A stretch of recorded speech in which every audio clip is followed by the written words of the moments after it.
সাম্রাজ্য কখনো একদিনে ভেঙে পড়ে না, ধীরে ধীরে ভেতর থেকে দুর্বল হয়ে পড়ে। যখন অর্থনীতি দুর্বল হয়, যখন সামরিক শক্তি দিয়ে সব সমস্যার সমাধান করতে চাওয়া হয়, আর যখন ছোট শক্তিগুলো মাথা নত না করে দাঁড়িয়ে থাকে, তখনই শুরু হয় পতনের গল্প। ১৯৫৬ সালে সুয়েজ খাল ছিল ব্রিটিশ সাম্রাজ্যের জন্য এমন এক মুহূর্ত। আজ প্রশ্ন উঠেছে, হরমুজ প্রণালী কি আমেরিকার জন্য সেই একই সংকেত দিচ্ছে?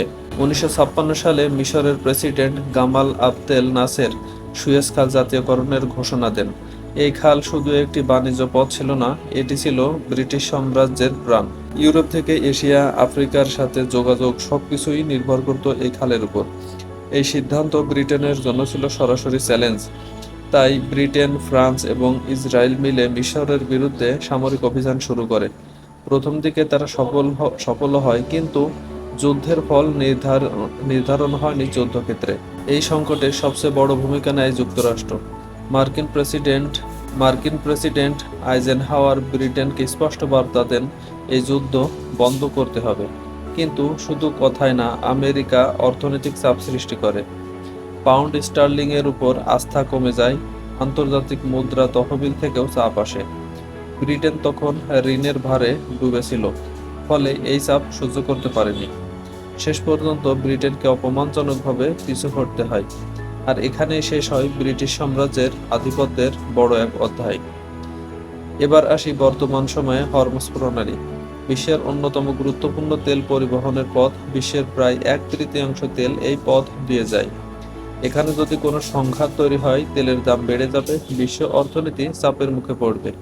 এই অঞ্চলে ইরান একটি বড় শক্তি হিসেবে দাঁড়িয়ে আছে, যে সহজে চাপের কাছে নত হয় না। এখন প্রশ্ন হলো, ব্রিটেনের সাথে আমেরিকার মিল কোথায়? দুটি ক্ষেত্রে এই মিল দেখা যাচ্ছে। শক্তিশালী সামরিক বাহিনী, কিন্তু অর্থনৈতিক চাপ বাড়ছে। ব্রিটেনে যেমন ঋণে জর্জরিত ছিল, আজ আমেরিকা জাতীয় ঋণ $39 ট্রিলিয়ন ছাড়িয়েছে। বাজেট ঘাটতি, ডলারের উপর আস্থার পরিবর্তন, এসব বিষয় আমেরিকার অবস্থানকে চ্যালেঞ্জ করেছে। আজকের বিশ্ব আর এক মেরু নয়, চীন উঠে আসছে, রাশিয়া সক্রিয়, আঞ্চলিক শক্তিগুলো আরও শক্তিশালী। ফলে কোনো একক শক্তির জন্য পুরো বিশ্ব নিয়ন্ত্রণ করা আগের মতো সহজ নয়। হরমুজ যদি বড় কোনো সংঘাত হয়, তাহলে শুধু সামরিক শক্তি দিয়ে তা নিয়ন্ত্রণ করা কঠিন হয়ে যেতে পারে। সুয়েজ সংকট আমাদের একটি বড় শিক্ষা দেয়, সাম্রাজ্য শুধু যুদ্ধ জিতে টিকে থাকে না, অর্থনীতি আর কৌশলই শেষ কথা বলে। এখন প্রশ্ন, হরমুজ কি আমেরিকার জন্য সেই একই বার্তা বহন করছে? আপনার কি মনে হয়? কমেন্টে জানান। ভিডিওটি ভালো লাগলে লাইক দিন, শেয়ার করুন, আর এমন বিশ্লেষণ পেতে সাবস্ক্রাইব করুন ফেস দ্য রিয়েলিটি।